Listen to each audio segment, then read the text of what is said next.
అందరికీ నమస్తే. ఆమ్ ఆద్మీ పార్టీ అధినేత కేజ్రీవాల్ ముఖ్యమంత్రి పదవికి రాజీనామా చేయడం పెద్ద సంచలనంగా మారింది. ఆయన జైల్లో ఉంటే కూడా నేను రాజీనామా చేయను, నేను ముఖ్యమంత్రిగా ఉంటా, నేను జైలు నుంచే పాలన నడుపుతా, జైలుకే ఫైల్స్ వస్తాయి, జైల్లోనే సంతకాలు పెడతా అని గట్టిగా వాదించిన కేజ్రీవాల్ ఒక్కసారి బెయిల్ వచ్చిన తర్వాత ఎందుకు సీఎం పదవికి రాజీనామా చేస్తున్నారు? అసలు ఏంటి కేజ్రీవాల్ వ్యూహం ఏంటి? ఇందులో బీజేపీ టార్గెట్లో చిక్కుకోకుండా కేజ్రీవాల్ ఈ ప్లాన్ వేసిండా? అసలు కేజ్రీవాల్ రాజీనామాతో ఆమ్ ఆద్మీ పార్టీ భవిష్యత్తు ఏంటి? నెక్స్ట్ ఏం జరగబోతుంది అనేది అంతా మాట్లాడుకుంటున్నారు. నిజానికి కేజ్రీవాల్ ఒక పద్మ వ్యూహాన్ని ఛేదించేందుకు, లేకపోతే ఒక నెక్స్ట్ జరగబోయే ఒక అగ్ని పరీక్షను ఎదుర్కోవడంలో భాగంగా ముఖ్యమంత్రికి రాజీనామా చేసినట్టుగా కనిపిస్తుంది. నిజానికి ఒక ప్రాంతీయ పార్టీకి సంబంధించిన అధినేతలు రాజీనామా చేయడం అనేది చాలా అరుదు. కేసుల్లో ఇరుక్కున్న వాళ్ళు కొంతమంది రాజీనామా చేసిండ్రు. ఇప్పుడు జార్ఖండ్ సీఎం హేమంత్ సోరెన్ రాజీనామా చేసిండు ముఖ్యమంత్రి పదవికి. ఆయన మీద మనీ లాండరింగ్ కేసు బుక్ అయింది. ఇప్పుడు అరెస్ట్ కూడా అయింది. ఆయన కూడా సేమ్ కేజ్రీవాల్ లాగానే. కానీ ఆయన అరెస్ట్ కన్నా ముందే ఇక సిబిఐ ఈడీ అరెస్ట్ చేస్తారు ఈరోజు రేపు అనుకున్న టైంలోనే సీఎం పదవికి రాజీనామా చేసిండు. చంపై సోరెన్ అని తనకు దగ్గర వ్యక్తికి ముఖ్యమంత్రి హోదా అప్పగించిండు. తర్వాత జరిగిన పరిణామాలంతా మనకు తెలుసు. మళ్ళీ హేమంత్ సోరెన్ వచ్చిండు ఆ బెయిల్ తీసుకొని. వచ్చిన తర్వాత చంపై సోరెన్ను ముఖ్యమంత్రి పదవి దింపేందుకు చాలా కష్టపడాల్సి వచ్చింది. చంపై సోరెన్ ఏకంగా ఆ ముఖ్యమంత్రి పదవి నుంచి దింపినందుకు నాకు తీవ్ర అవమానం జరిగిందని పోయి బీజేపీలో చేరిండు ఆయన. ప్రాంతీయ పార్టీలో అట్లాంటి సిచ్యువేషన్లు ఉంటాయి. ఇక్కడ కేజ్రీవాల్ని అరెస్ట్ చేసిన తర్వాత బహుశా అట్లాంటిది ఏదో జరగబోతుంది, అంటే ఇక్కడ ఏదో ఒక చీలిక జరగబోతుంది ఆమ్ ఆద్మీ పార్టీలో అనేది ఒక చర్చ జరిగింది. దానికి అనుగుణంగానే బీజేపీ స్టెప్పులు కూడా కనిపించినాయి. అక్కడ ఉండే లెఫ్టినెంట్ గవర్నర్ కూడా ఆమ్ ఆద్మీ పార్టీలో చీలికలు తీసుకొచ్చేందుకు ప్రయత్నం చేసిండ్రు అనే ఒక చాలా ఆరోపణలు కూడా మనకు వినిపించినాయి. ఆగస్టు 15కు జెండా ఎవరు ఎగరేయాలి? ముఖ్యమంత్రి ఉంటే ముఖ్యమంత్రి ఎగరేస్తారు. కానీ కేజ్రీవాల్ జైల్లో ఉన్నాడు. ఎవరు ఎగరేయాలి అన్నప్పుడు ఆమ్ ఆద్మీ పార్టీకి సంబంధించిన చాలామంది సీనియర్ నేతలు ఉన్నా వాళ్ళందరినీ కాదని అతీషిని ముఖ్యమంత్రిగా కేజ్రీవాల్ ప్రకటించిండ్రు. నిజానికి ఒక ప్రాంతీయ పార్టీలో ఇంకొకరిని ముఖ్యమంత్రిగా చేయడం అనేది, మనం హేమంత్ సోరెన్ కానీ అంతకుముందు బీహార్లో నితీష్ కుమార్ విషయంలో అట్లాంటి గొడవ జరిగింది. అవన్నీ చూసిన తర్వాత అతీష్ని మాత్రం చాలా నమ్మకంగా ముఖ్యమంత్రి బాధ్యతలు అప్పగించిండ్రు. దానిలో చాలా పెద్ద వ్యూహం ఉన్నట్టుగా కనిపిస్తుంది. అయితే కేజ్రీవాల్ ఎందుకు రాజీనామా చేసిండ్రు? సరే, కేజ్రీవాల్ రాజీనామాతో ఆమ్ ఆద్మీ పార్టీకి నష్టమా లాభమా? ఇప్పుడు ఎందుకంటే ఢిల్లీలో ఎలక్షన్ జరగాలి, రేపు ఫిబ్రవరిలో ఎలక్షన్ జరగాలి. 2020 ఫిబ్రవరి 8కి ఎలక్షన్ జరిగింది. మళ్ళీ ఇప్పుడు ఎలక్షన్ జరగాలి. ఇప్పుడు ఆల్రెడీ సెప్టెంబర్కి వచ్చేసాం. అక్టోబర్, నవంబర్, డిసెంబర్, జనవరి, ఇంకా 4-5 నెలలు మాత్రమే టైం ఉంది. ఇప్పుడు కేజ్రీవాల్ రాజీనామా వేయడంతో అక్కడ ఉప ఎన్నిక వచ్చే అవకాశం కూడా లేదు. ఇంకొకటి ఏంటంటే కేజ్రీవాల్ డిమాండ్ చేస్తున్నారు, బీజేపీ కేంద్ర ప్రభుత్వాన్ని అడుగుతున్నారు, లేదు మహారాష్ట్ర ఎలక్షన్స్తో పాటే ఢిల్లీ ఎలక్షన్ జరపండి అని. మహారాష్ట్ర ఎలక్షన్ ఉన్నది అక్టోబర్ ఆర్ నవంబర్. అప్పుడే ఢిల్లీలో ఎలక్షన్ జరపాలంటే అది కొంత సెంట్రల్ గవర్నమెంట్ కేంద్ర ప్రభుత్వం మీద ఆధారపడి ఉంటుంది.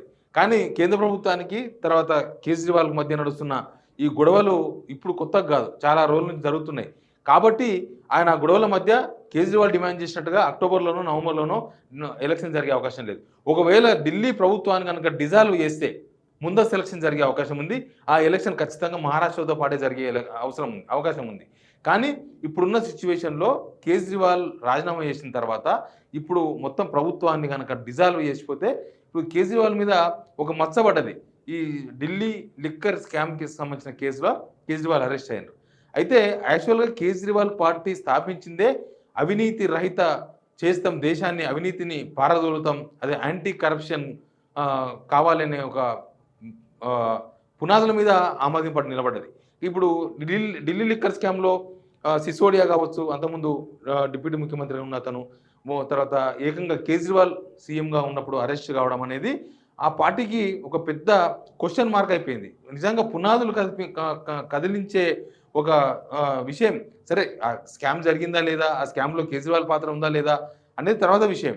కానీ అరెస్ట్ కావడం అనేదే ఆమ్ ఆద్మీ పార్టీకి ఒక పెద్ద అగ్నిపరీక్షలాగా మారింది. ఇప్పుడు ఎలక్షన్ జరుగుతుంది. ఎలక్షన్ రేపు ఫిబ్రవరిలో ఎలక్షన్ జరగబోతుంది.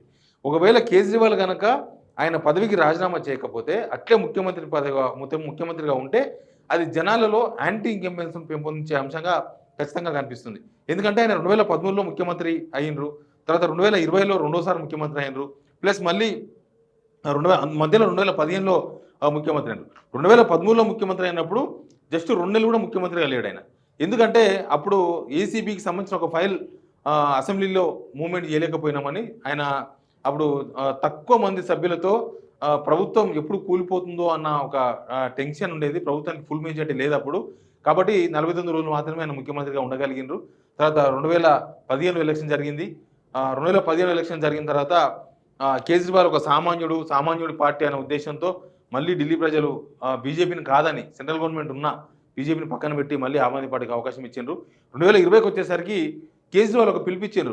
నా పనితనం కనుక నచ్చితే, నా గవర్నమెంట్ పనితనం కనుక నచ్చితే నాకు మళ్ళీ అవకాశం ఇవ్వండి అన్నారు. 2020లో మళ్ళీ బీజేపీ అప్పటికే మోదీ హవా నడుస్తున్నప్పటికీ ఢిల్లీ మాత్రం ఆమ్ ఆద్మీ పార్టీ గెలుచుకోగలిగింది. ఇప్పుడు మళ్ళీ ఎలక్షన్ వచ్చింది. ఈ ఎలక్షన్కి వచ్చేసరికి ఆమ్ ఆద్మీ పార్టీ రిస్క్లో పడింది. ఆమ్ ఆద్మీ పార్టీ పునాదులు తవ్వే ప్రయత్నం బీజేపీ చేసింది. ఏ సిద్ధాంతం కోసం అయితే ఆమ్ ఆద్మీ పార్టీ పుట్టిందో, అవినీతి రహిత పాలన కోసం అని వాళ్ళ సిద్ధాంతం ఏదైతే ఉందో దాని మీదే బీజేపీ దెబ్బ కొట్టింది. ఇది అవినీతి రహిత కాదు, అవినీతి పునాదుల మీద ఆమ్ ఆద్మీ పార్టీ ఏర్పడ్డది, ఆమ్ ఆద్మీ పార్టీ మొత్తం అవినీతిమయమైపోయింది అని వాళ్ళ పునాదులను కూలగొట్టే ప్రయత్నం బీజేపీ చేసింది. బట్ బెయిల్ వచ్చిన తర్వాత ఆయన రాజీనామా చేయడంతోన ఈ యాంటీ ఇన్కంబెన్స్ అంటే ఆమ్ ఆద్మీ పార్టీ పునాదులు కల్పించే ఈ యొక్క అగ్ని పరీక్ష నుంచి కొంత బయటపడవచ్చు అనేది ఒకటి. సేమ్ టైం కేజ్రీవాల్ తన మీద ఉన్న మచ్చను పోగొట్టుకునే ప్రయత్నం. ఆయన జైల్లో ఉన్నా కూడా ముఖ్యమంత్రి పదవికి రాజీనామా చేయడంతో జనాల్లో ఒక చర్చ జరిగింది ఢిల్లీలో. ఈయన ముఖ్యమంత్రిగా ఉండి అరెస్ట్ అయిన తర్వాత కూడా కనీసం రాజీనామా చేయలేదు. బీజేపీ కూడా దాన్ని అస్త్రంగా మలుచుకున్నది. బీజేపీ ఏమంటున్నది, ముఖ్యమంత్రి అరెస్ట్ అయితే ఒక అవినీతి కేసులో కనీసం ఆయన రాజీనామా చేయడా, ఈయనకు ముఖ్యమంత్రి పదవే ఇంపార్టెంటా, ఈయనకు పదవులే ఇంపార్టెంట్ తప్ప ప్రజలు ఇంపార్టెంట్ కాదా అన్న యాంగిల్ని బీజేపీ ప్రచారం చేస్తూ వచ్చింది. కాబట్టి దాన్ని చెక్ పెట్టాలంటే ఆయన ముఖ్యమంత్రి పదవి రాజీనామా చేయాల్సిందే. అందుకే ముఖ్యమంత్రి పదవి రాజీనామా చేసిండు. సేమ్ టైం హర్యానాలో ఎలక్షన్ ఉంది. నిజానికి కేజ్రీవాల్ సొంత రాష్ట్రం హర్యానాలో ఆమ్ ఆద్మీ పార్టీ కాంగ్రెస్ కూటమి నుంచి బయటకు వచ్చి ఇండివిజువల్గా పోటీ చేస్తున్నారు. ఎందుకు పోటీ చేస్తున్నారంటే దానికి కొన్ని కారణాలు ఉన్నాయి. 10 ఎమ్మెల్యే సీట్లు మాకు కావాలని కేజ్రీవాల్ డిమాండ్ చేసిండ్రు. ఆ కూటమిలో వాళ్ళు 6 వరకు వచ్చిండ్రు. లేదు, నాకు కనీసం 9 సీట్లను ఇవ్వాలి, 9 టికెట్లను మేము ఇచ్చుకుంటామని కూటమిని అడిగిండ్రు. బట్ అది కాంగ్రెస్ ఒప్పుకోలేదు. అక్కడ కూటమి నుంచి బయటకు వచ్చి, ఇండియా కూటమి నుంచి బయటకు వచ్చి కేజ్రీవాల్ పార్టీ, ఆమ్ ఆద్మీ పార్టీ సింగిల్గా పోటీ చేస్తున్నారు. అయితే ఇప్పుడు రాజీనామా చేయడంతోన హర్యానాలో ఆమ్ ఆద్మీ పార్టీకి లబ్ధి చేకూరే అవకాశం ఉంది. ఎందుకంటే ఆల్రెడీ ఇక్కడ అతీష అనే ఒక మహిళను ముఖ్యమంత్రిగా చేసిన తర్వాత కేజ్రీవాల్ ఖాళీగా ఉన్నారు. కేజ్రీవాల్ హర్యానాలో ఫుల్ ప్రచారం చేసే అవకాశం ఉంది. ఆయన ముఖ్యమంత్రిగా ఉండి కనుక అక్కడ ప్రచారం చేస్తే ఈ అవినీతి వ్యవహారాలంతా కూడా ఆయన చుట్టే ఉంటాయి. ఆయన సీఎం పదవికి రాజీనామా అయిపోవడం, అవినీతిలో ఇరుక్కున్న తర్వాత, అవినీతి కేసులో అరెస్ట్ అయిన తర్వాత, జైలుకు పోయిన తర్వాత కూడా ఆయన ముఖ్యమంత్రి పదవికి ప్రాధాన్యత ఇచ్చింది అనేది ఒక జనాల్లో చర్చ ఉన్నది. కాబట్టి హర్యానాలో కూడా అదొక పెద్ద ప్రచారస్తంగా మారే అవకాశం ఉంది బీజేపీకి. అయితే రాజీనామా చేయడంతోన ఒకవేళ హర్యానాలో ఆమ్ ఆద్మీ పార్టీ కనుక గెలిపిస్తే ఇక్కడ కేజ్రీవాల్ ముఖ్యమంత్రి అవుతారని ఆమ్ ఆద్మీ పార్టీ ప్రచారం చేసుకునే అవకాశం కూడా లేకపోలేదు. ఎందుకంటే హర్యానాలో ఆమ్ ఆద్మీ పార్టీకి ఇండివిజువల్గా పోటీ చేస్తుంది, ఇండిపెండెంట్గా పోటీ చేస్తున్నారు. కాబట్టి కేజ్రీవాల్ ఖాళీగా ఉన్నారు. కాబట్టి కేజ్రీవాల్ ముఖ్యమంత్రి అయితే ఆమ్ ఆద్మీ పార్టీ నిజంగా ఢిల్లీ మోడల్ని హర్యానాలో కూడా వాళ్ళు ఇంప్లిమెంట్ చేసే అవకాశం ఉందని ఒక ప్రచారం చేసుకునే అవకాశం కూడా ఆమ్ ఆద్మీ పార్టీకి దక్కుతుంది. ఇంకొకటి ఏంటంటే, ఇప్పుడు ఆయన ముఖ్యమంత్రి పదవికి రాజీనామా చేయడంతో ఢిల్లీ ప్రజల్లో కూడా తన మీద ఉన్న అనుమానాలు అవన్నీ కూడా పోతాయి. ఇంకొక ఇష్యూ ఏంటంటే, ఇప్పుడు సుప్రీంకోర్టు పెట్టిన కండిషన్స్, ఆయన బెయిల్ ఇచ్చినప్పుడు ఆయన ఏ ఫైల్ మీద సంతకాలు పెట్టొద్దు, సెక్రటేరియట్కి పోవద్దు, సీఎం క్యాంప్ ఆఫీస్ కూడా పోవద్దు. ఇవి కండిషన్స్. ఈ కండిషన్స్తోనే నిజానికి కేజ్రీవాల్ ఏం చేయలేడు. ఇంకా సీఎంగా కేవలం నామమాత్ర సీఎంగా ఉండాలి తప్ప ఆయన ఏం చేయలేడు. ఆల్రెడీ బీజేపీ ఒక వ్యూహం అనింది. బీజేపీ ఏం చేసిందంటే రాష్ట్రపతి పాలన పెట్టాలి ఢిల్లీలో. ఎందుకంటే కేజ్రీవాల్ ముఖ్యమంత్రిగా ఉన్నా ఆయన చేతిలో పవర్ లేదు, ఆయన సంతకాలు చేయలేడు, ఒక కీలకమైన నిర్ణయాలు తీసుకోలేడు. ఎలక్షన్స్ ముందు ఒక ప్రభుత్వం కీలకమైన నిర్ణయాలు తీసుకోకపోతే అది ప్రభుత్వానికి చెడు పేరు వస్తుంది. కాబట్టి ఇక్కడ రాష్ట్రపతి పాలన పెట్టాలన్న అంశాన్ని రాష్ట్రపతికి తీసుకుపోయారు బీజేపీ. ఇప్పుడు బీజేపీ వ్యూహం అదైతే బీజేపీకి చెక్ పెట్టే విధంగా అట్లాంటి సిచ్యువేషన్ క్రియేట్ కాకుండా ఆయన ముఖ్యమంత్రిగా ఉంటే ఖచ్చితంగా అట్లాంటి సిచ్యువేషన్ అరైజ్ అవుతుంది.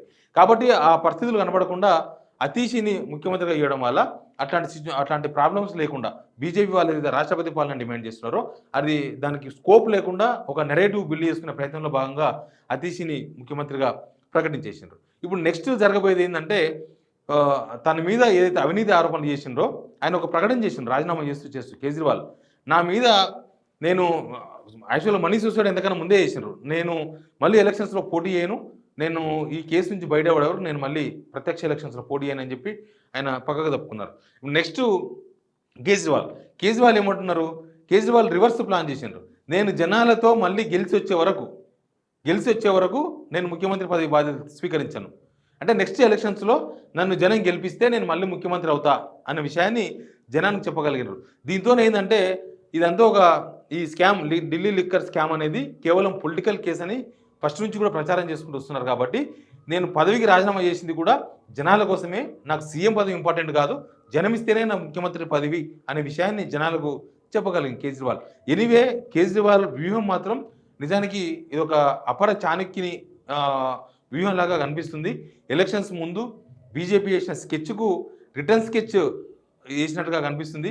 గిఫ్ట్కు రిటర్న్ గిఫ్ట్ అంటారు కదా, అట్లా కేజ్రీవాల్ కూడా తన మీద బీజేపీ వాళ్ళు లేకపోతే కేంద్ర ప్రభుత్వం ఏదైతే కుట్రలు చేసిందో ఆ కుట్రల నుంచి ఛేదించుకొని జనాలు నాకు అండగా ఉండాలని చెప్తూనే ఆయన రాజీనామా చేయడం అనేది నెక్స్ట్ ఎలక్షన్స్కు మేము రెడీగా ఉన్నాం, ఎలక్షన్స్కు ఒక నెరేటివ్ను క్రియేట్ చేసే ప్రయత్నంలో భాగంగా బహుశా ముఖ్యమంత్రి పదవికి రాజీనామా చేసినట్టుగా కనిపిస్తుంది. నెక్స్ట్ ఎలక్షన్స్ రాబోతున్నాయి, ఏం జరుగుతుందో చూద్దాం. Please subscribe signal TV.